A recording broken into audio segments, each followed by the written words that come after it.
올 들어서 한동안 계속 조정을 받아오는 미국 증시가 이제 3월부터는 다시 상승 반전하는 느낌이 좀 들거든요.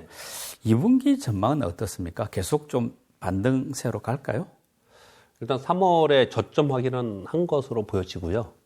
그래서 이제 3월에 강하게 반등을 했기 때문에 그 탄력으로 인해서, 그리고 4월은 실적 시즌이기 때문에 그 탄력을 받으면서 4월에 추가 반등을 기대해 볼 수 있다, 이렇게 생각합니다. 그리고 나서 다시 신고가를 낼 수 있을까?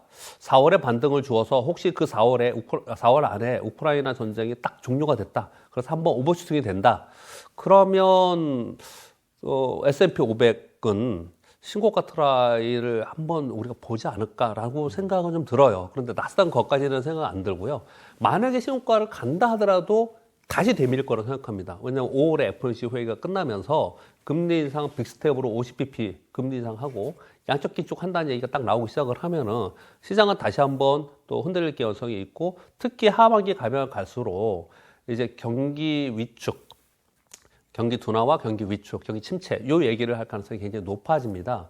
그러면 시장은 다시 꺾일 가능성이 있거든요. 서서히 이렇게 꾸준히 미국 시장 상승했어요. 그래서 미국 시장은 참 좋은 시장이에요. 미국 투자를 했던 사람은 계속 서서히 상승을 했어요. 그런데 재작년에 팬데믹이 생기고 나서 그 다음에 수직으로 올라버렸거든요. 네. 이건 비정상적인 상승이었습니다. 이게 다시 정상으로 되돌림하는 시장의 조정 하락이 나타나는 거고, 그리고 비정상적인 GDP 성장률이 정상으로 되돌아오는 과정에 있거든요. 그런 과정으로 본다면 이 정도의 하락 조정은 충분히 있을 수 있는, 월봉을 보면 여러분 알 수 있어요. 충분히 있을 수 있는 그런 조정이거든요. 그리고 나서 그러면 이러한 매크로 환경 속에서 신고가를 내면서 또 그냥 대세 상승으로 갈 수 있느냐? 그러기에는 시간이 더 필요하지 않냐라고 생각을 합니다. 네. 그래서 전반적으로 볼 때는 지난번 저점을 깨지 않고 또 고점을 돌파하지 못하는 상황에서 박스권으로 들어갈 가능성이 상당히 높고요. 특히 이번 4월에는 아래보다는 위쪽으로 바라보고 있지만 그 역시도 올라가면은 매도가, 차익 실현 매도가 나올 가능성이 있다라고 보시면서 투자하시는 게 어떤가 생각합니다. 네. 말씀 조금 나왔습니다만 이제 연준의 긴축이 이제 가속하면서 5월에는 또 6월에도 그렇고 뭐 0.5% 포인트 이른바 빅스텝 금리 인상, 이게 지금 예상이 되고 있는 상황인데 그 지금 현재 그게 주가 이미 반영됐다 이런 이야기도 있지만은 그래도 막상 또 올리면은 거기에다 양적 긴축까지 더해지면은 또 추가 조정이 오지 않겠느냐 이런 의견도, 걱정도 있는데 우리 부장님 생각 어떻습니까? 4월에 만일 5월 달에 FOMC 전에 아주 강하게 반등을 주면서 주가가 올라가잖아요. 그러면 5월에 FOMC 회의에서 50bp 금리 인상하고 QT 얘기가 딱 나오면은 조정폭이 클 수도 있습니다. 네. 근데 4월에 그것을 바라보면서 반영하면서 크게 움직임이 없잖아요. 네. 그러면 야, 반영했어. 시장이 반영했어. 이럴 가능성이 굉장히 높아요. 그런데 금리 인상 부분은 제가 일부에서 말씀드렸다시피 지금 2년 만기 국제 수익률을 판단해 봤을 때는 금리 인상 부분은 반영했다고 생각합니다. 네. 적어도 100bp 인상하는 것까지도 다 반영했다고 저는 생각합니다. 50bp 2번 하는 것도. 그런데 QT는 아직까지 반영이 사실 안 된 부분이 좀 있어요. 그래서 양적 긴축의 속도나 그 규모가 우리 시장의 예상보다 높게 나오면 시장은 한 차례 떨어질 수 있다고 봐야 됩니다. 그래서 걱정을 하는 거예요. 제가 보기에는 올해 5월을 어떻게 넘기느냐가 중요하지 않을까라고 생각합니다. 지금 말씀 주신 거에 답변은 이런 겁니다. 금리 부분은 반영이 저는 상당 부분 됐다. 근데 양적 긴축은 아직까지 시장에 온전하게 반영된 부분이 아니기 때문에 시장이 예상하는 수준으로 나와야지, 그보다 높으면은 그걸 한번 좀 시장이 출렁거릴 수 있는데, 출렁거리다고 제가 표현을 드립니다. 이것으로 인해서 추세적으로 하락하는 부분이 아니고요. 출렁거릴 거라고 생각하는데, 그거는 5월 중순 정도 되겠죠. 그러니까 아직 시간이 있으니까 그거는 그때까지 거래를 하시면서 또 많은 전문가분들의 얘기나 또 흐름을 좀 보시면 될 것 같습니다. 예. 그 미국 10년 국채 금리가 뭐 2.3% 후반 또는 2.4%도 찍기도 하고 막 그런 상황인데도 이제 2년물 같은 경우는 또 2.4% 후반대로, 즉 통상적이라면 장기 금리가 단기 금리보다 높아야 되는데 지금 단기 금리가 더 높은 역전 현상이 일어났지 않습니까? 이 장단기 금리 차 역전은 곧 이제 경기 침체 신호다 이렇게 보통 이야기하는데 그렇다면은 올해 앞으로 경기 둔화 또는 침체 우려가 글로벌 시장을 저렇게 좀 짓누르는 거 아니냐 이런 생각도 드는데 어떨까요? 제가 2019년도에 기억이 납니다. 2.8%에 있었던 10년 만기 국채 수익률이 3%를 넘어서 3.1%, 3.2% 가니까 시장이 막 급락을 했었어요. 그리고 나서 3.0, 뭐 2.95 이랬더니 시장이 다시 반등했어요. 시장은 정말 이상합니다. 2.8%에서 3% 간다고 난리를 치더니 올랐다가 도로 떨어지니까 여전히 절대 수준은 3%예요. 그런데 시장은 받아들이더라고요. 그거를. 그래서 이 국채 수익률은 상당히 시장에 영향을 많이 주는 요인이거든요. 그런데 그때하고 지금하고 달라진 점 뭐냐면 여러분들 지금 차트를 두 개를 보여드릴 겁니다. 먼저 차트를 띄워주시면요. 하나의 차트, 하나 위에 먼저 보여드리는 차트는 10년 만기와 2년 만기의 장단기 금리차고요. 두 번째 거는 10년 만기와 3개월물의 그 장단기 금리차예요. 그런데 3개월물은 여러분 뭐냐면요. 금융시장 간에 서로 주고받는 우리 얘기하는 소위 그 정확히 그 표현은 아니지만 콜금리, 단기자금 금리를 얘기를 하는 거거든요. 그럼 한번 생각을 해보세요. 3개월 금리가 급격하게 올라간다는 얘기는 금융시장이 불안하다는 거예요. 네. 뭐 위기감을 느끼는 거예요. 그래서 3개월 금리가 굉장히 급격하게 올라가거든요. 그런데 이번에 정말 다행스럽게요.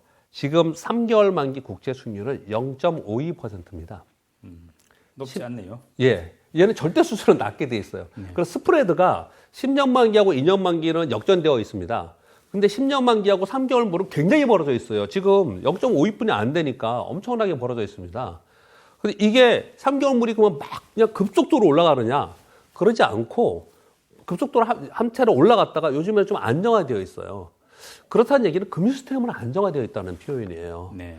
그렇게 따져보면은 그때하고 지금하고 좀 사뭇 다른 점이 있다라고 좀 인식을 좀 해야 됩니다. 그래서 제가 최근 들어서 시황을 얘기할 때 뭐를 얘기 많이 하냐면요. 지난 한 달 반 정도 동안은 2년 만기 국채 수익률을 보면서 2년 만기 국채 수익률이 올라가면 시장은 빠집니다. 얘가 떨어지면 안정화되면 시장은 오릅니다. 이렇게 말씀드렸거든요.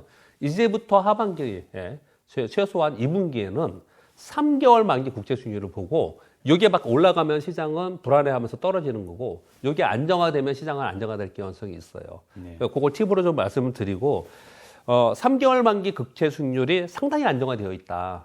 이 스프레드가 벌어져 있다라는 거는 굉장히 중요하다. 그렇게 좀 말씀 좀 드리겠고요. 또 한 가지는 지금 장단기 금리차가 역전이 되면은 경기 침체가 된다고 했지 않습니까? 근데 실제로 데이터로 보면 이제 골드만삭스에서 이렇게 얘기를 하는 거예요. 과거에 닷컴 버블, 글로벌 금융위기 그리고 코로나19의 침체가 있기 전에 이전 163일 날짜가 계산했더라고요. 예. 163일 전 그리고 517일 전에 장단기 금리차가 역전되었다라는 거예요. 역전되었다는 거예요. 이 얘기는 거꾸로 얘기하면 지금으로부터 앞으로 빠르면 163일, 늦으면 517일 이후에 이제 경기 침체가 된다라는 거예요. 네. 장단기 금리차가 10년 만기와 2년 만기 금리차가 스프레드가 역전이 되고 나서 평균적으로 1년 정도 후에 경기 침체가 오더라. 그 얘기는 올해 경기 침체가 일어나지 않을 것이다. 그리고 과거에 역사적으로 경험적으로 봤더니 데이터를 봤더니 장단기 금리차가 역전이 되고 나서 1년 동안 시장이 상승했더라는 거예요. 네. 실제로 그랬습니다. 시장이 상승을 하고 나중에 확 무너진 거예요. 예. 나중에.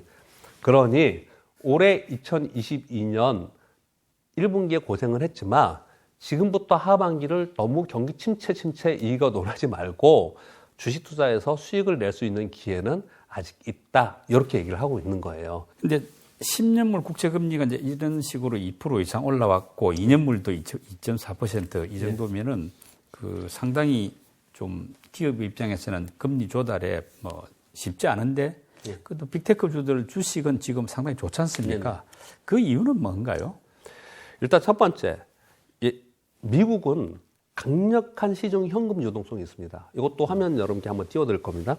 지금 화면에 여러분 보시는 거는요, 미국의 M2 증가율이에요. 어마어마한 돈이 지금 시중에 풀려 있습니다. 네. 팬데믹 이후에 기업들에도 돈을 많이 줬지만 가게에도 돈을 그냥 직접 현금으로 많이 써줬습니다. 그래서 실제로 시중 유동성이 굉장히 풍부해요.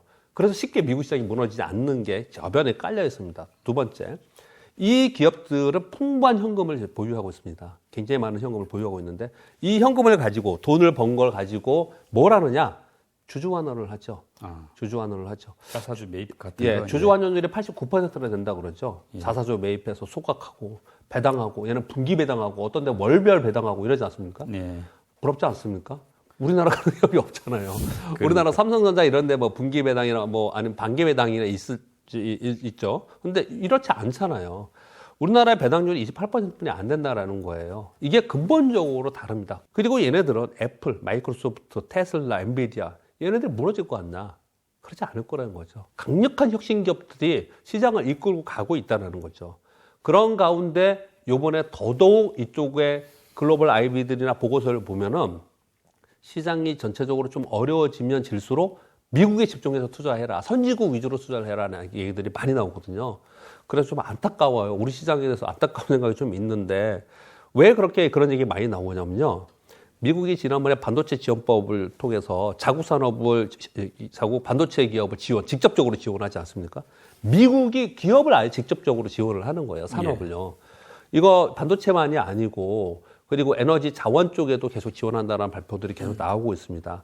뭐 이런 거 있지 않습니까? 위기 속에서 돈이 있는 사람은 더 부자가 되고 어려운 사람은 더 어려워지는 꼴처럼 지금 그런 일들이 벌어지고 있기 때문에 야 이거 미국뿐이 없다, 그쪽뿐이 없다라는 얘기가 더 많이 나오고 글로벌 자금들이 그쪽으로 쏙쏙 계속해서 들어가고 있는 뭐 흡수하고 있는 거죠. 네. 그런 일들이 벌어지다 보니까 당연히 미국의 빅테크에 돈이 빨려 들어갈 수밖에 없는 거고 그쪽이 강세를 나타내는 이유다 이렇게 생각을 합니다. 예.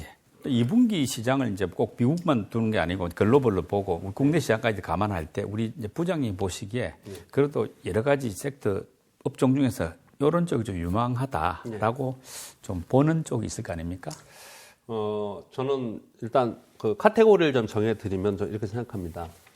우크라이나 전쟁이 끝나고 나면 각 국은 에너지 패권, 뭐 농산물 패권, 그리고 뭐 자원의 패권 여러 가지 일들이 있겠지만 그런 패권 경쟁이 생기면서 정책의 변화가 일어날 거로 생각합니다. 네.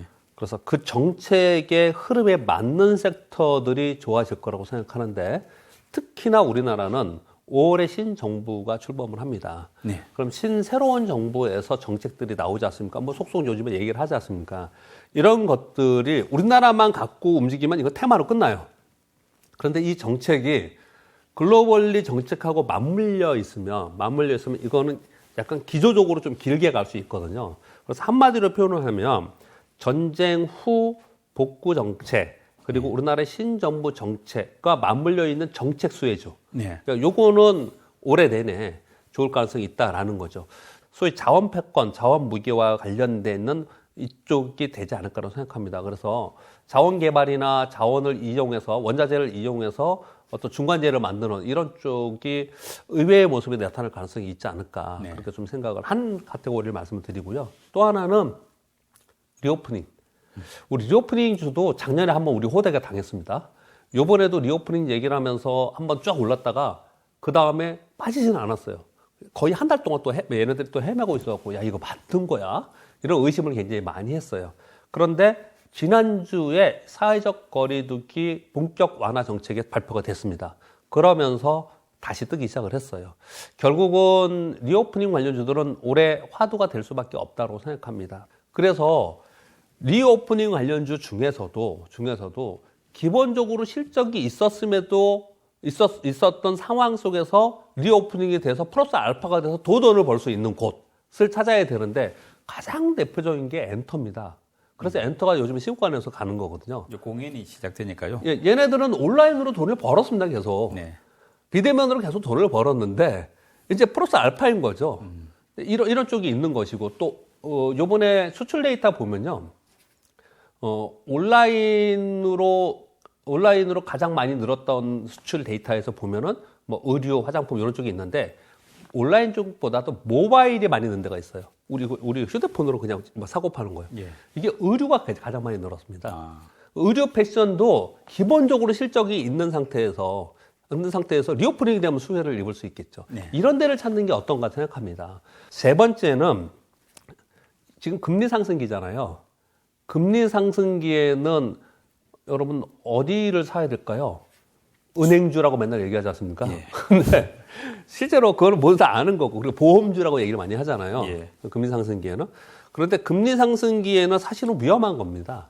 금리 상승기에 부채가 많은 기업들은 나중에 다 어려워집니다. 부채 상환을 해야 되기 때문에 금리가 올라가면 굉장히 어려워져요. 그래서 부채가 많은 기업의 반대가 뭐죠?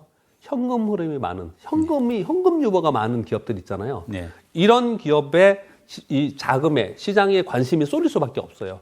이 세 가지가 현재에서는 가장 중요한 카테고리라고 생각하고, 덧붙여서 하나 더 말씀드리면, 한편으로는요, 저는 늘 자율주행 전기차와 그리고 신제품이 나왔을 때 들어가는 시스템 반도체와 그리고 새로운 차세대 디스플레이, 이거는 계속해서 성장한다고 생각하거든요.